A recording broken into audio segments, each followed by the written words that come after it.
मद नुहे पानी दरकार एभली नारा दे थाना एवं ब्लॉक सम्मुखें धारणा देले शताधिक महिला एवं पुरुष। एभली चित्र देखा मिली कंधमाल जिला दारिंगबाड़ी थाना स्थित डबेरी ग्राम रे। राज्य सरकार ना बंद करि पारुची मद ना जगाई पारुची विशुद्ध पानीय जल।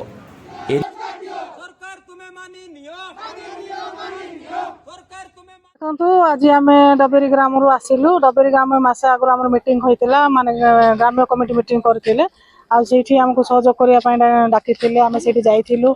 देशी विदेशी मद कारबार चोरा मद कारबार बोलिकी आलोचना कराइला। रेजुलेसन लिखाई जो बेपारी मानक बोलिकी से उद्देश्य भी डकाई से 15 दिन टाइम मागिते से टाइम भितर आज तार 5 तारिख टाइम दिखाई 5 तारिख पर 6 तारिख दिन पुलिस स्टेशन रे माने आईआईसी को देखा करके गोटे दरखास्त दिहला।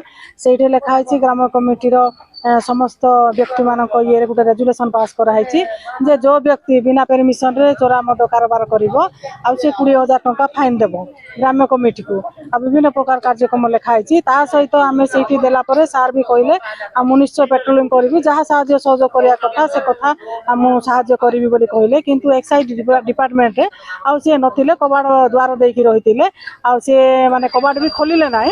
तापर आम आसिक पहुँचलु ब्लॉक रे हमर अभियोग थिला जोटा कि पीवा पानी रो व्यवस्था आ पीवा पानी से ही गाँव में पानी व्यवस्था अच्छी से गाँव में पानी अन्य गाँव को दिया होची किंतु सेठी वसुधा स्कीम रे जल पाउ नांती। हमर थिला जोटा कि संपूर्ण भाव में मदमुक्त अंचल करिया पय हमें डबेरी अंचल को हमर प्रयास अछि।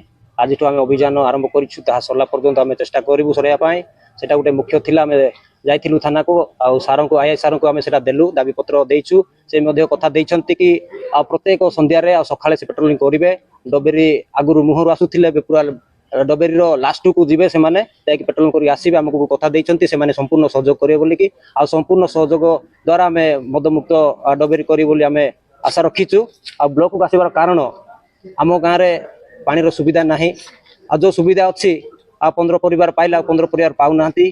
जोटा आमरो आम बिलरु पानी उठे कि आमे सेठे पंप हाउस आम पाखरे अछि किंतु अलग आउड मल्टी विलेज रे कवर होची सेटा देखि कि आमे तार पानी पाया केम व्यवस्था करा जिवो सेटा करबो। केबे सुतो सर सबन को पानी जोगे देबो अपन हमें डबेरी गाँव तो 2-3 दिन भीतर समाधान हो बाकी अन्य अंचल जोटा कोन देखला परे मु आपन सर कौन सब पानी जल पई हमरो 2000 टिबल अछि।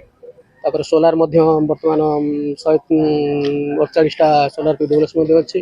जीपी तरा डिपार्टमेंट हां आम डिपार्टमेंट तरफ 3 मीटर सोलार 105 टा मध्य अछि। बाकी आगु को मध्य आउरी 120 टिबल ने सोलार हमर कंप्लीट होवार अछि। डबेर रो कोन व्यवस्था अछि डबर निजर गोटे वाटर सप्लाई अछि एक्जिस्टिंग सिस्टम विलेज स्कीम सेटा मल्टी विलेज मध्ये आछि। मल्टी विलेज रो काम चाली छि वर्तमान पाडीबेडा कतरे इंटेकल काम चलछि चेक डैम काम मध्ये चाली छि आ वर्तमान एई मास सुधा हमें ट्रीटमेंट प्लांट काम आरंभ कर देबो।